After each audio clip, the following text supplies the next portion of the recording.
Hey, brother, welcome, welcome, welcome to the Rose Garden. It's good to see you. Yeah, good to see you as well, sister. How are you? Hey, it's a good Thursday when we're together. Those of you who are joining us live, I'm Sarita. I'm the better half of this sibling duo because today I am officially my brother, Xavier Amasi, who's joining me. He's Irish twin. So, how you doing, twin? Happy birthday. Happy April Fool's birthday. I know it makes it. April Fool's baby, ain't you? I'm an April Fool's baby. This time of year always makes me happy because we are the same age. So technically speaking, I you can't boss me around. You can't tell me what to do. You can't do any of those annoying older sibling things that older siblings try to do. Hey, I was wondering like what kind of uh imprint it left on you to be the baby of the family in the sense of being, having two other older siblings. Because from my perspective, I don't think we treated you like that. I mean, maybe Levine is a little bit bossy. Definitely, Levine is a little bit bossy and controlling. You don't count yourself amongst the bar. I would say this. So must that. You don't count yourself amongst that. No, I will say this being in the youngest, there are lots of benefits. There's actually more benefits than there are negatives. So I'm going to start with the benefits of being the last in the birth order. So the benefit is that your parents are tired, right? So by the time you all had done all your touching of the outlets and pulling the sheets off the bed and doing all those other annoying things, as the time I came up, I could do some of those things and with some straight impunity, not get any, not get much discipline. Now, The baby is always favored. The baby always is, and I think this isn't just applicable to you. It's just once again, it's a very general thing, right? Because we got to speak in terms of generalized senses, right? But the baby always is given lots of love. It's always thought of as this is the last one. This baby wants to sleep in the bed a little longer than other babies or whatever, we gonna let that happen because, we ain't gonna be doing this again. well, there's some other benefits. So, like, I had access to you all's toys, and sometimes your toys were better. So, I think I enjoy where I am in the position, and especially today for those who are joining this in this, in my birthday, time of year, where we this is unique. Like most siblings who are not twins don't get an opportunity to share birth ages, except Right. what this means is our parents didn't wait their 6 weeks, Right. No, they did not. not wait the requisite time period to start to re-engage their marital relations. And by the time I went for her 6 week checkup, surprise, she had me. So we overlap. And for this whole month and 9 days, I get to happily say that I am your twin. So, and it's cool being your twin because, you were kind of a cool brother. You were always smart. I knew that. You helped me out a lot. You never told me no too much. So I would say you were probably the kinder of the sibling dyad that I had. I think the only thing I didn't like though, when you started turning like more of a teenager, you wouldn't allow me to like go with you as much, and you kept a lot of Yeah, secrets. but you can't do a lot of the things that I was doing at the time. It's funny. I was thinking that I had an experience back then when I found myself in another pile of trouble, whatnot. And my best friend's mom Dukes came to see me, and she just thanked me for any time that I got into something that I did it on my own. So she was like, I really appreciate you not bringing my son down, into these things when you falling. So same thing applies to you. Like anytime I was doing something, I I guess at those times I couldn't take a little sister with me. You know what I mean? Because you was walking, I you just was want to outside. feel. Yeah, yeah, yeah. It's funny because I heard this lady tell me, she said that, when she was a little girl, she used to be, couldn't do anything. Like basically she couldn't be out the line of sight of her parents. But her brothers, they could go anywhere. They could be down the block, down the street doing all this stuff. But she said she used to just be so jealous of the freedom that they had as males, right? That she felt like she didn't as a female. But then I was telling her that, I mean, sometimes things that seemingly look, all shiny and all that stuff aren't really, because down the street and down the block, it's trouble out there. So they probably getting into this stuff and they probably lucky to get back, you know, Right. at Right. home. Whereas you're in front of a place where you're getting protected, monitored and protected, which is really a better outcome, to be Which is true. a better, but think about you're saying all of that with all of our elevated middle-aged wisdom. I asked me to go back to my childhood. I'm taking you back to my childhood. And it certainly did look fun.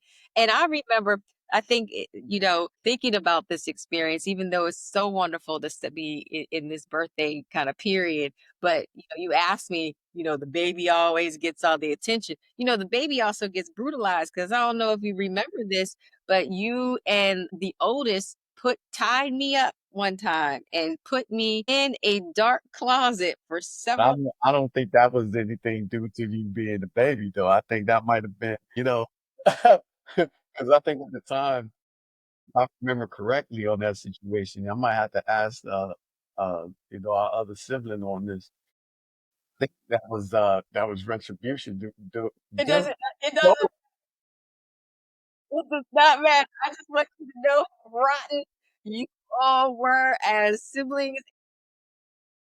You rotten ones put me in the dark closet for many hours. I can't tell you how long, and I may have had to go to the bathroom, but it was quite an ordeal. So I well, have not forgiven you you. learn not to tell on nobody after that, right?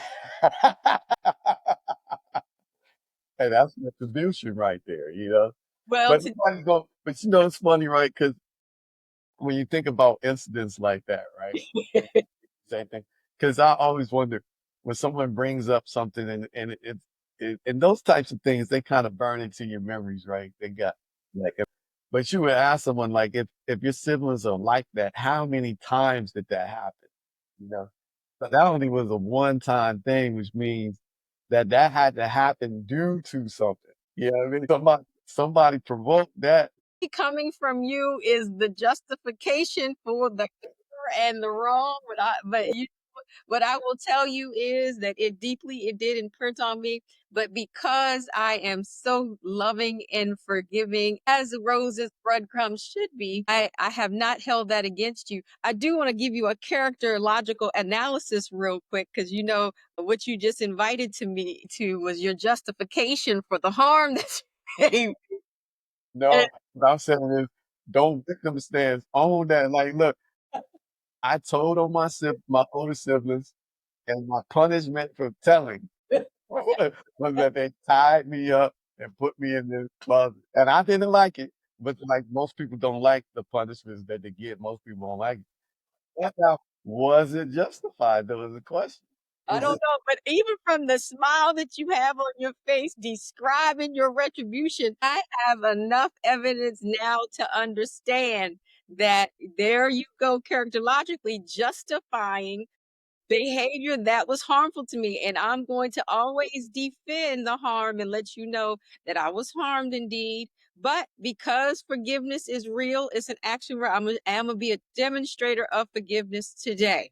So um, I, I you love it. you gonna be the benevolent one.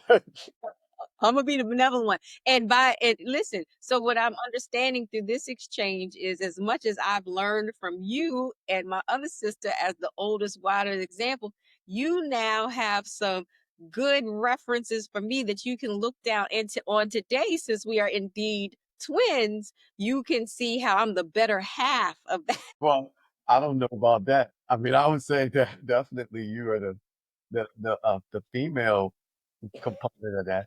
I don't know which one, where that falls in the yin and yang. I don't know which one is yin and yang. Well, I know where I am. I know. This without question, because I never been in no dark holes like you was describing a couple weeks ago in the same way. So I know where I fall, but you might still be wondering. But go ahead.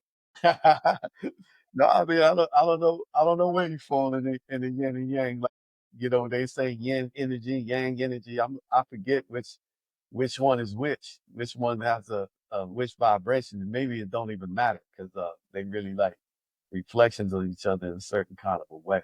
Right. Yeah, but I definitely uh with full veracity reject justification. I'm just telling the story how it is. You know, this week I was telling a person this concept of the two universes. You know, it's funny because I it's always disturbed me when people say it's my story, her story, and then somewhere is the truth. I always find that to be uh logically unsettling Hmm. because the truth is absolute.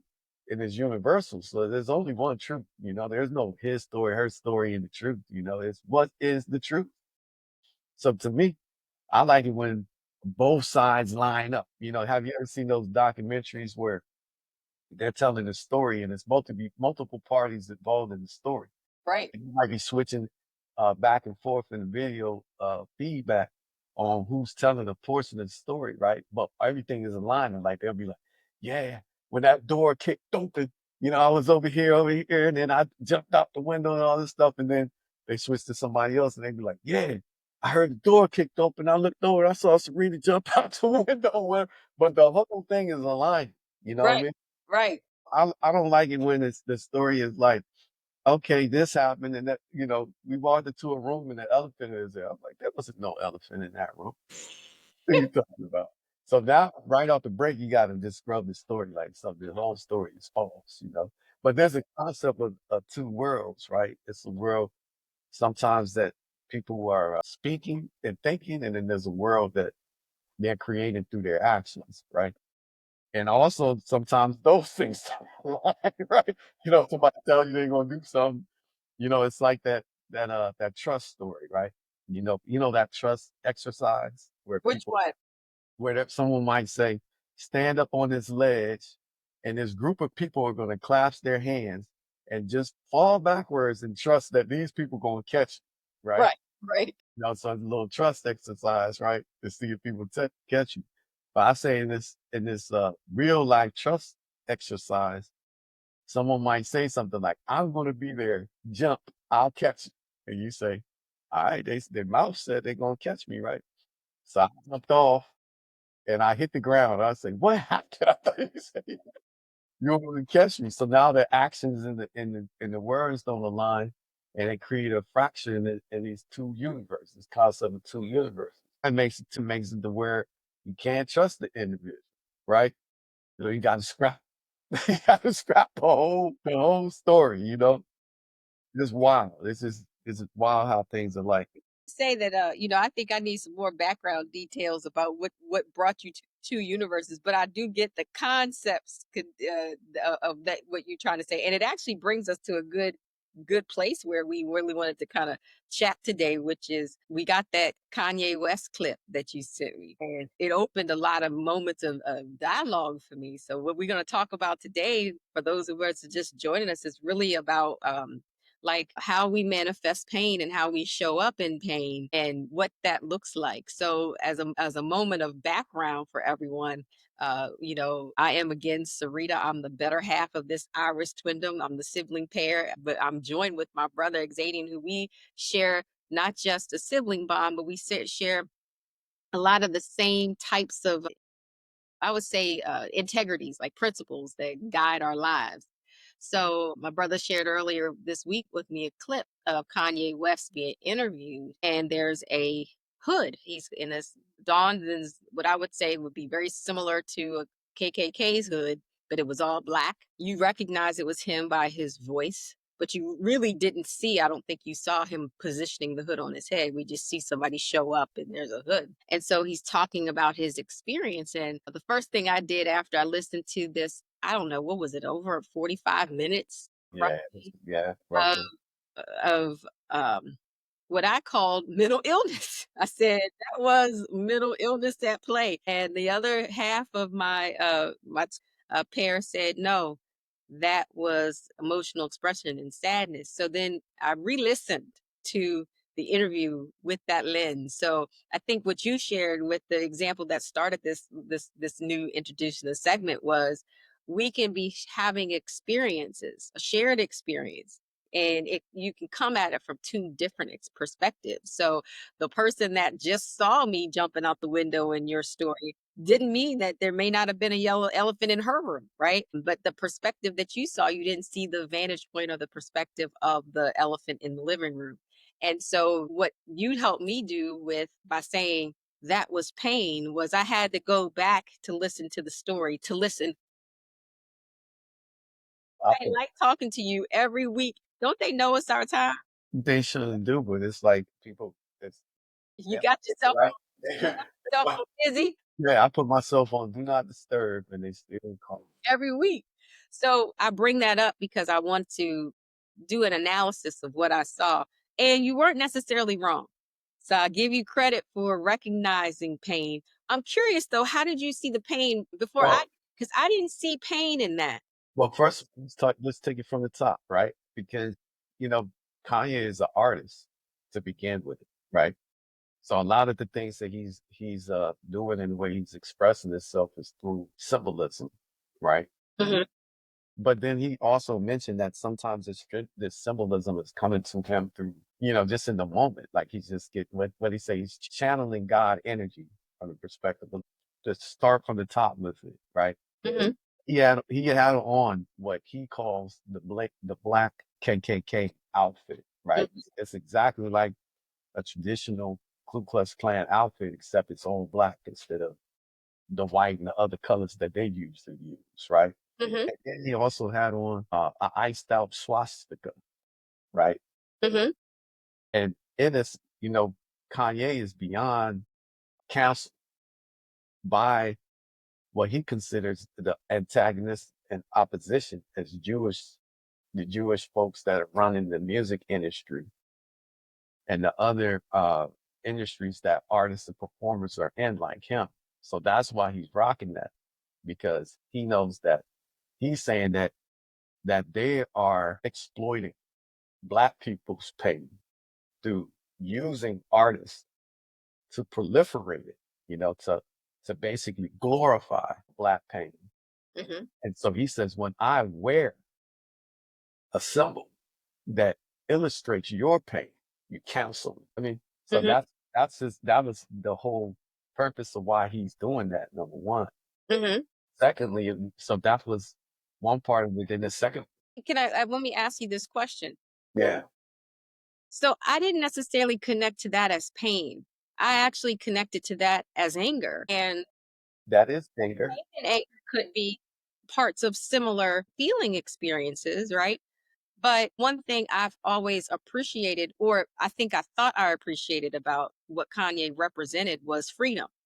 And so in that analysis that you just provided, it sounded like there was at some point in his own understanding where he didn't feel as free and he felt exploited and acted upon instead of acting on. And so, if indeed that was so, then the question has to become, and this is a question maybe even broader for Black people, is how do we give away that experience and opportunity so we can take that back? And again, I didn't necessarily see that as pain, so it's interesting to me that you could. I saw that as anger. I saw that. So where does anger come from? Like, when you break down anger, right? Like I guess the motivating factors, the sources of anger, right? Could be. I mean, to me, anger is an emotion, and it's a thing that I guess you could decide. Like, I could be angry. Like, going back to that situation that you were saying with the road rage incident, Mhm. Mhm. somebody could cut me off, right? Mhm. And them cutting me off, I could feel pain for some reason, like just an affront or slight to my ego and pride. I feel it as pain, and it manifests as anger, you know. But definitely, he had a lot of emotions in that 45-minute interview he was giving. It was a range of emotions we saw, and some of them were indeed irrational. And so, what I don't think so. Like I think like all of those things were coming from rational places. Like you could he but irrationality comes from a rational place, but some of it was indeed irrational. So, like like for example, when there was a discussion about And why I say irrational, I'm really connecting it to the principle of control Okay. and Okay. what you can control and how you can connect it.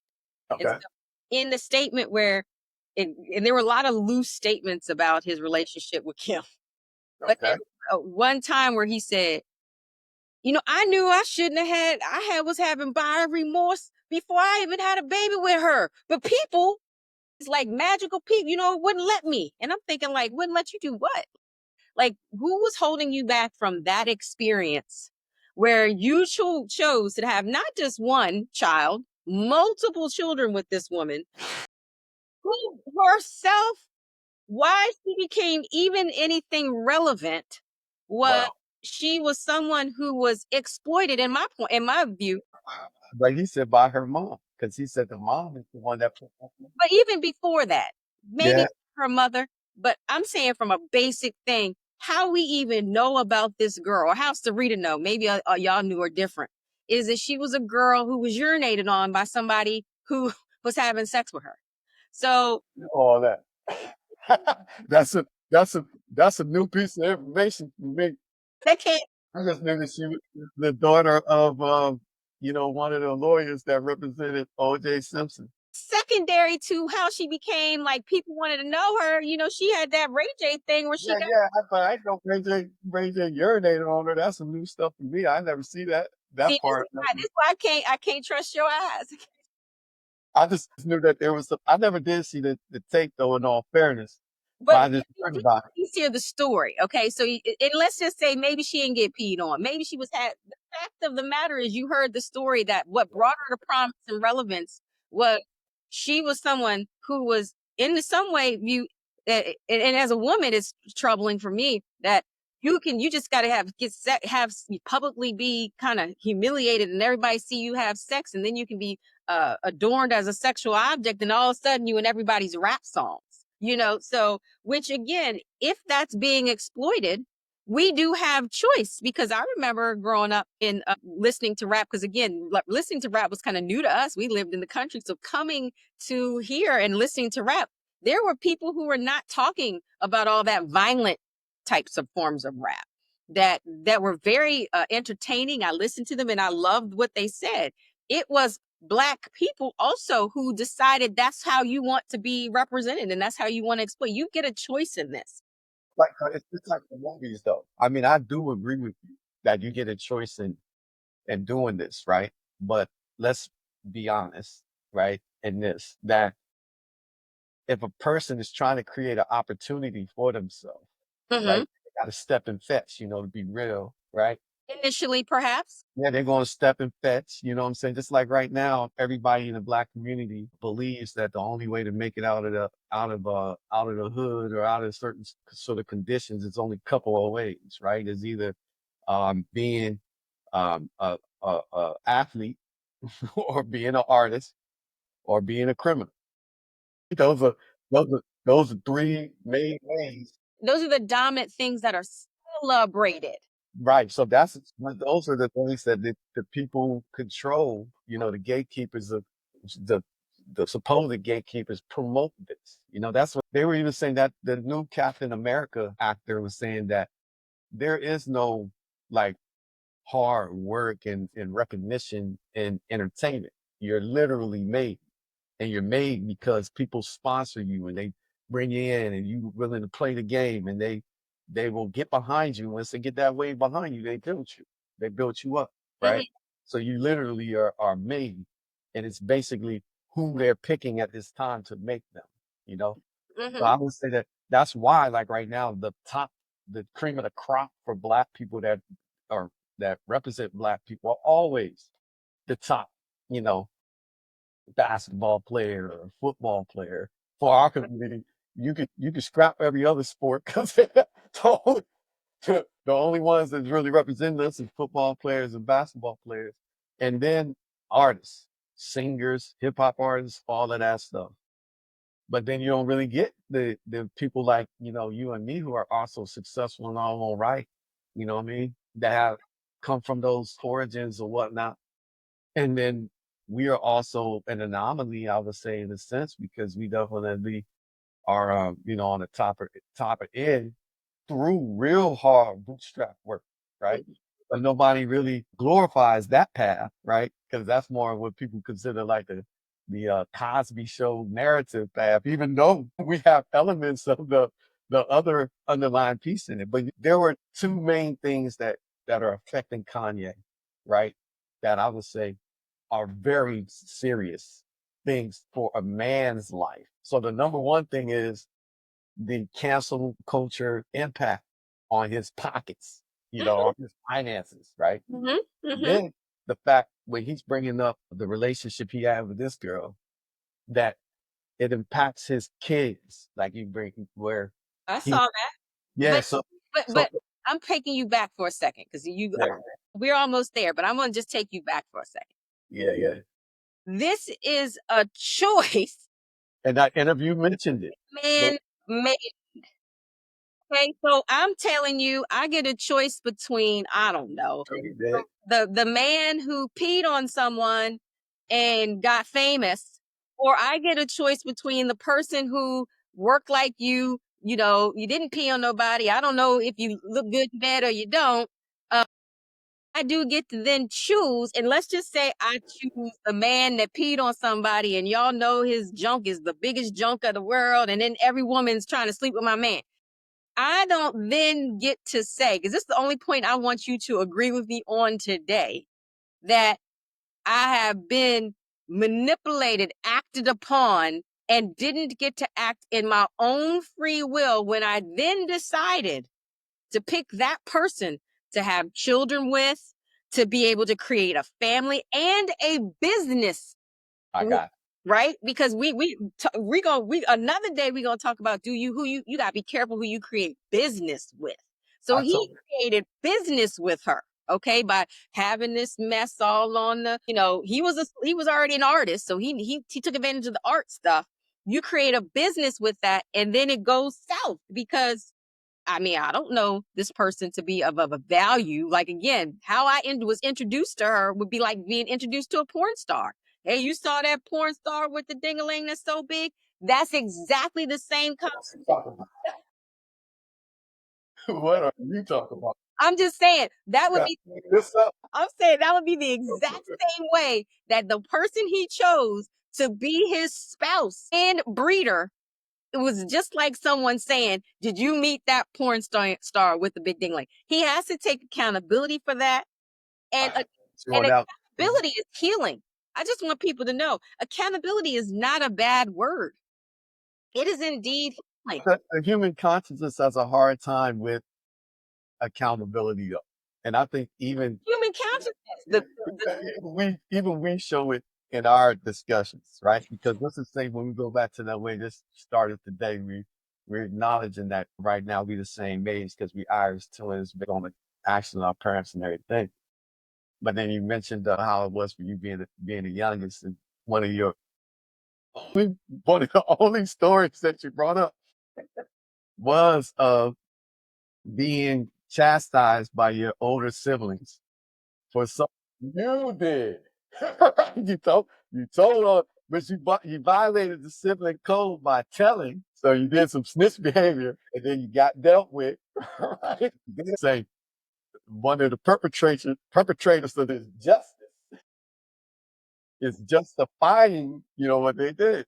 So even in that, it's hard for a person to be like, yeah, I did tell, and I did do this, and my siblings did this to me, but they never ever did this to me before nor after, because we never had this problem. But And that ladies and gentlemen, this is the problem with accountability. Accountable sibling who have had time to reflect would have said, I caused you harm. Same thing. So what you're doing now is really a good illustration for the people of just how difficult. I think you're doing your own example of thing we both are. We when both are showing it. you make mistakes. People can draw their own conclusion. Because what I'm saying is, I agree. I agree that maybe I'm not denying this happened or anything. I'm just saying there was a reason. And I say I'm sorry for that reason because I do believe under my belief system of where I raised, siblings should not tell on each other. Should not tell on each other. So the person that steps outside of that line, whatever retribution happens to them, within reason. I think the punishment should match the crime. Within reason. Got that? This Something that is the irrational rationality of your experience. And what I'm trying to tell you, because on so many levels we match and our principles and our value systems match. But see, I'm seeing that you are more aligned with the Black Ku Klux Klansman in this story.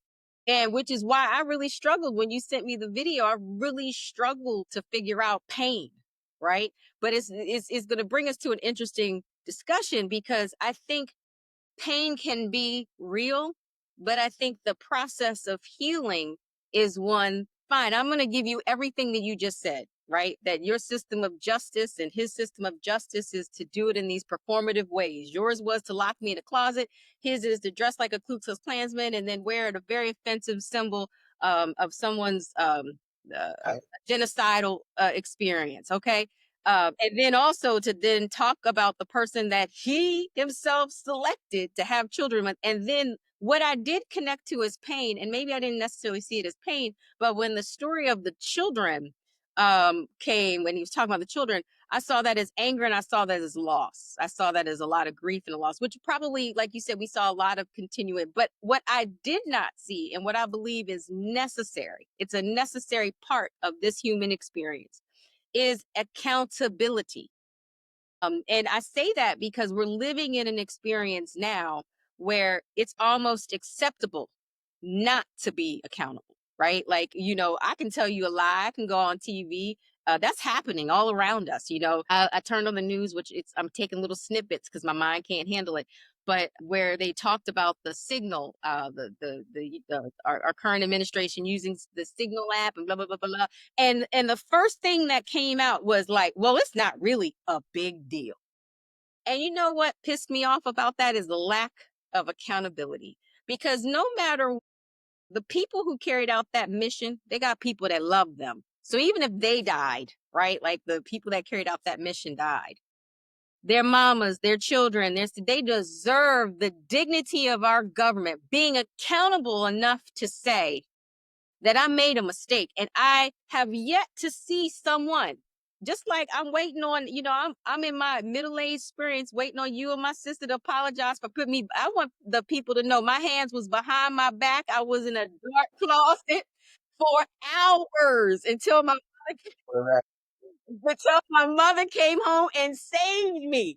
And I want you to know that I have not received an apology. So the system of accountability has not been met. The threshold of accountability has not been met. And that threshold of accountability is only met when the person can stand up who caused the harm and made the mistake and said, I made a mistake. all right. It's time I for repair. that's right. That within accountability inside of two people being a part of it. Like, two individuals being part, because I think there's some sort of reconcilement that happens internally, and then there's an external reconcilement that occurs. You know what I mean?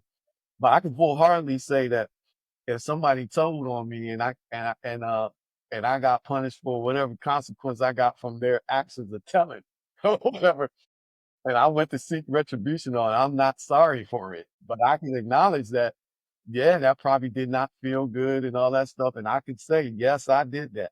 Yes, I did that. As much as that could be. But I would also say that isn't it not equally as painful that somebody you love and care about could subject you to some sort of pain and punishment by telling on you, by betraying you through this, but through this ways. Is that not equally as painful? So And I'm hearing you need a reciprocal apology for. I don't need it. I'm just saying if we doing this dance of being accountable, you know what I mean? Because I think like a certain amount of accountability comes from leading by example, by being, you know what, um, I told on you, and you know, you punished me for something. So I understand why you did what you did. And I told them, and me thinking about it, I say, you know what, I apologize for the, and then the person say, what now for the pain that you gained from this? I'm sorry you had to experience that. And now we'll never have to go through that again because we align now, right? We reconcile in the line. But I was gonna say women probably never feel this. I think that a lot of men hit rock bottom in their life when women start playing with them with their children. And I don't think women ever really experience the way this feels. And it probably is multiplied. The magnitude and intensity of this is amplified when you're a black male in America, right? Where you've had to struggle to get to where you've gotten to. And even if you are an exceptional one, I don't care what level, it's still been a hard walk. You got to earn this thing. It's definitely not been given to you any kind of a way. Correct.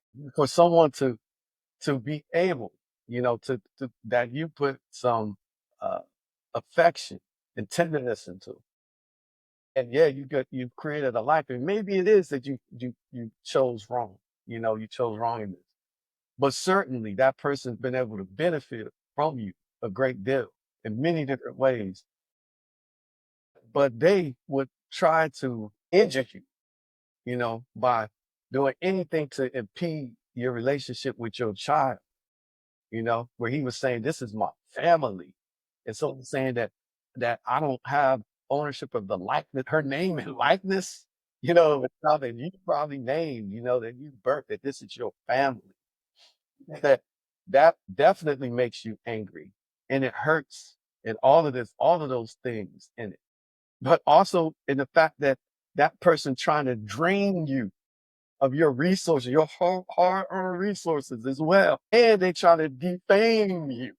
You know, you know, that also hurts. So it's like there is no mercy. Like, a woman showing a man no mercy when she's doing these things. That's why when we talked about before, it's like, okay, you don't want to be with me anymore. For whatever reason, you don't want to be with me anymore. So we're not gonna be together. Why them? All this extra stuff, keep me from my children. So basically, it's a form of control. So if you want to show me that I have no power in this way or whatever, but also you want to keep me from my children, but I need to still pay you. I need to pay you for what? Because you also, So by those, let's put a woman into that situation, right? Well, they have women. They have some women whose husbands then took them to, they got to pay for. Boy, those ones they can't get over. Boy, them was boy, them was be like, "That man ain't a man." Got to take this stuff. They can't get but let's put a woman in the revert because let's just say men most of the time ain't really trying to get money from a woman. You know what I mean? Well, there are definitely some outliers, but there's some outliers. And what I will again by example and modeling, I will say that I can certainly connect with that principle. And there's more to be said then about women and men, because I do think that they could be some scenarios where men have the control over children and then they utilize their children in a way that controls the woman. And so there's something in the relational research called intimate partner violence and coercive control. And so I think that's going to be what you're describing is a type of intimate partner violence, Yes, it is. coercive Yes, control. it is. Thank you for saying that. That's exactly what I'm describing. Because I was going to say on that same level, the intimate partner violence, right? What if, this is an extreme example though, right? But I'm gonna just use it just so that women can connect to how it feels from a man's perspective. What if a man does something to break the relationship up with you guys? Let's just say just the fundamental thing. A man is out there being adulterous and he cheats on you and all this stuff, and you got a whole nother family, whatever. And you get decide, I don't want to be with you anymore. And the man take you to court, and y'all both agree, we don't want each other. But the man take you to court and he ended up getting the judge says to him, you know what? Since she was your wife and you were accustomed to having a warm body lay beside you every single night, for the next 5 years, she owes you access to her thighs. Anytime you want that, for the next 5 years, she owes you that, right? And you got to do that, whether you're happy with that or not. That would make that is equivalent to the way a man would feel when a person playing around with his children and playing around with messing with his pocket. Okay, So I extreme, will give you that. yeah. There's extreme provocation. I Mhm. think that goes beyond our show today, but I'm gonna give you, I will concede, and again, by my way of our modeling, because this is where also a good point of why we come together in our rose garden is, we use this time for those who listen, who are new listening to us, to just kind of support each other, give each other a safe space, reflect on the current events and things that are happening in our lives, and just to create this betterness for ourselves. I've always done that with my brother, and now I just get to do it publicly. So I'm so appreciative for this time with you, brother, and that explanation is. We putting a push pin on this discussion because you're bringing up a lot of really good nuggets. And I do think that there's a time we're going to need to talk about intimate partner violence and coercive control behavior patterns, financial Yeah. control, sexual abuse, all those things that happen within the marital and intimate partner relationships that can then be problematic. But I do want to close on at least this part of the segment before we close out and talk about accountability again. So we are talking about the fact that we listened to Kanye's what was that, an Yeah. interview? Yeah. Yeah, interview. I learned a lot from taking on my brother's perspective, some of which was shared today. And I think there was an absence, though, of accountability from my purview. Not that I want to limit or minimize the range of emotions and experiences that were had, but I just want to make sure that folks know that being accountable for your decision making is a part of healing, and that allows you to make different choices. And so I want you to take that away.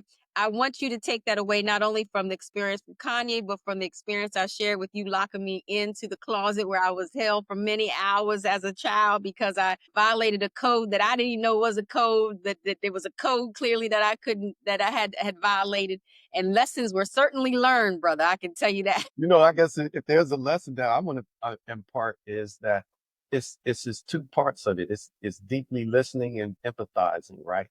So not just getting distracted by the symbolism of what people are doing, but like actually really listening and hearing what they're saying. That dude was being accountable in several ways. He had mentioned how he felt jealous of Mhm. Kendrick Lamar. He mentioned how he was hurt. He was like, I mean, this is the last heartbreak, Yeah, like the final heartbreak of being betrayed by friends, by lovers, by family, all of that stuff. So, but nobody cares, right? Because they're looking at Kanye as being privileged because of the success that he's achieved and because financially has some means. But nobody really actually, and even if it was so that he had some severe mental illness, which I mean, the dude is dealing with some extreme circumstances that can cause mental illness and whatnot. certainly Nobody actually emotional cares. emotional experience. I don't want people to think you could definitely have emotional reactions that can feel like a mental health experience. I do think, though, we see with him real mental health stuff, that which makes me sad because to the bigger point, having these interviews in the way that he's doing it is in and for people who may not care, and I think that more than anything else, I want him to find people that care about him and that nourish him and that want to be committed to his healing. I thought that about Mike Tyson for many, many years, where, people were exploitative around him and you could see. And even when he wasn't ready to be places, he was always paraded around and asked to talk. And that's kind of the analogy I would bring with Kanye. He's not ready yet. He's deep in these emotional experiences, and healing can occur, but that has to happen. It doesn't. I don't think the people that are around him now and that are benefiting from any conversation. Because one of the things that when you sent me that video, I was almost floored at the number of watches in such a short amount of time. Yeah. And I'm like, wow, people really rush to watch people go through these experiences. Even all that we all believe we know about these celebrities who we are just, we're adjunctly associated with anyway. So I thank you for spending this time in the rose garden. And one thing grandma would say about this is that we're showing each other our own way of empathy and love and supporting each other, which is very much like how Grandma Rose would do for us. And so she's very proud of her breadcrumbs, I think, by the fact that we do this. I found grandma's program, so it has taken me down some memory lane, which I'm hoping I get to share with you and send to you. But one of the memories I have is of us riding bikes. God. And for those that don't know that story, I was the last to learn to ride the bike. And the way my grandmother taught us how to ride, or taught me, because I didn't have the natural bike riding balance and skills, was running after me with a switch. And I learned very rapidly. I certainly accelerated my learning then, but in the picture, you see us all on our bikes. Grandma is standing next to us, and we all have big, big smiles on our faces. So, regardless of the method, one of the things that I said was that her methods may have been harsh at times, but the skill that she wanted, she really believed that being able to be independent, ride bikes, run, skip, hop, jump, all those things were life skills. And so that was what she imparted, and that's what I think again is a message for today, like learning how to apologize, being accountable. Those are all life skills too. And so I'm so thankful for that. I get to be one of her breadcrumbs, and I'm so thankful for her lessons. Do you remember that time, brother, we was on the bikes? I'll never forget it. It's definitely Another imprint. no, it definitely was something to observe for sure. I agree with you. I think definitely the fact that this is what we're doing is really an honor of of the spirit of who she is. I think I'm sure she would be proud, and Yes. I hope every day that I know there's many times that there were some things phases in my life where I didn't make her proud. Mhm. So I feel like right now in my current iteration that definitely I think she would be proud of the man I am now. But I'm grateful too. This is definitely very cathartic for me as well. I was gonna just end it with saying that for me, what Kanye is expressing is his aggravation and frustration. It's almost like saying, just pretty much help me by leaving me alone if you're trying to exploit me. Stay away from me if you're trying to exploit me, but also understand where I'm coming from, you Mhm. know? And Mhm. I feel like, just somebody understand, how sometimes just being able to talk to somebody about what you're going through and feeling like they heard you and that they understand you and they validate that you're not crazy, because that was another thing where he's like, man, they threatened to put me in the hospital. Like, that's a threat, you know? I honestly don't think that, because to me, what LeBron James is doing in reaction to Stephen A or whatever is the same thing that Kanye is doing. But nobody looking at LeBron like that's mental illness. Mm, It's just that Kanye is an artist and right. and it's artistry, just like Mike Tyson. Yeah. Mike Tyson is a beast. He's a pugilistic fighter. That's his essence, his spirit. But then when people antagonize, it's just like a tiger. I saw that there was a tiger in the zoo, and these kids was antagonizing the tiger. Hmm. They ain't know that tiger could leap over. They ain't know he could leap over the water and the gate that was encapsulated. They ain't know he could do that. But they should have known because the tiger's a straight up beast, right? And when he kept antagonizing the tiger did what tigers do. Right. That's what Mike Tyson be doing. He does what a fighter does. But if you don't want that smoke, why poke the fighter? Yeah. So at the end of the day, these people are bringing out the true character, but I don't think it's mental illness. It's like when you're looking at Mike Tyson and stuff he's going through, it's extreme circumstances. You know, like when I start thinking about things that hopefully we'll never experience, but like losing a child. I mean, does somebody ever really heal from that? You know, but then you like you said, you want them to look like they done got over this and they done moved on in their life and all this stuff. There's certain things you'll never get over. And when you're a competitive champion, you're a champion, you got champion spirit, you're a warrior. Never get over a loss. But So if that somebody knocks you out, you will never get over that. You always want to get that back. And Right. that's part of the spirit of what makes you a champion. So these things, they not mental. I Well, don't think, and I'm not calling that mental illness.